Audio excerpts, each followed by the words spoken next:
বিসমিল্লাহির রহমানির রহিম। Hello guys, বগুড়াতে পুলিশ কনস্টেবলের মায়া একবার গেছে গা, আবার আবার আইসে, আবার গেছে গা।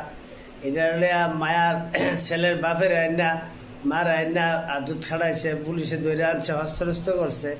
পুলিশ কর্মকর্তারা যে মানুষের হস্তনস্ত করে এত কারণে তার জিয়ের খেলাধুলা এখন করছে, হাতে নিয়ে বিয়া করে লাইছে, হাতে তার শক্তি আছে বলে, প্রশাসনের শক্তি আছে বলে এগুলা কাজ করতে আছে। আপনারা দেশবাসী দেখেন, আপনারা দেখেন এই অবস্থাটা পুলিশ কনস্টেবলের যে নিচে গিয়েছে। বড় বড় এই মন্ত্রী মিনিস্টারের যে নাকি কেস মামলা করে না, তে হলো একটা সিটার, তে পুলিশের নামে সিটার অপহরণ করে গেছে। তার যে গেছে গা আরেকবার লইয়া তে কইতেছে অপহরণ করেছে গা, একবার করে দুইবার করে গেছে। এই মায়ারা তার আনোর দরকার কি? তে ভালো বংশের লোক হইলে মায়াটাতে আলো নাইলে তার বাপ তে বেজাইলা লোক দেখা আরেক পুলিশে কইতেছে 1 লাখ টাকা ঘুরছা।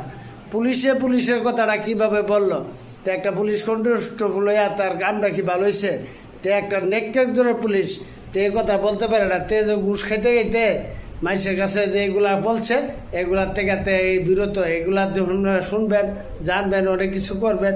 এই পুলিশ হইলে খারাপ, তার মহিলাটা খারাপ, তার যে গেছে একবারে করে দুইবার, তাহলে এই মেয়েটার লইয়াতে সারা দেশের কাছে বিচার চাইতেছে, দেশবাসীর কাছে বিচার চাইতেছে, আমাদের পুলিশ বাইরে হেরাস্ত করতেছে।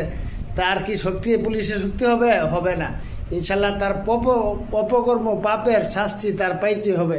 মানুষের লইয়া যে লালন পালন করছে এর লেগে তার যে হাতে নিছে। বেড়া বাঘের বাচ্চা, তোর কোনো কুচ্ছ হইবে না। মায়া তো কইতাছে আমার সৎ ইচ্ছা, আমি 4 বছরের হ্যার লগে 4 বছরের সম্পর্ক আমি গেছি, আমার মা বাপে আমি ভালো আছি, আমার মা বাপে ইচ্ছা করতেছে কিরে, আমার বাপে ইচ্ছা করতেছে। কিন্তু বেড়া তোর জিবি বেড়া পুলিশ তোর নেকর জিনিস, তোর ভালো সন্তান হইলে তোর গে যাইতো না, তোর গেছে কাজ তুই এগুলা করস কিনা।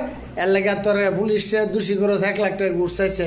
তুইও তো একটা পুলিশ কনস্টেবল, তুই লোক ভালো লোক না। এর লেগে তোর পাপের শাস্তি তোর মায়া বুঝাই দিতেছে। ইনশাল্লাহ দেশবাসীর কাছে দোয়া চাই, আমরা ভালো থাকবেন, ইনশাল্লাহ সুস্থ থাকবেন, এই কামনা করি। আসসালামু আলাইকুম।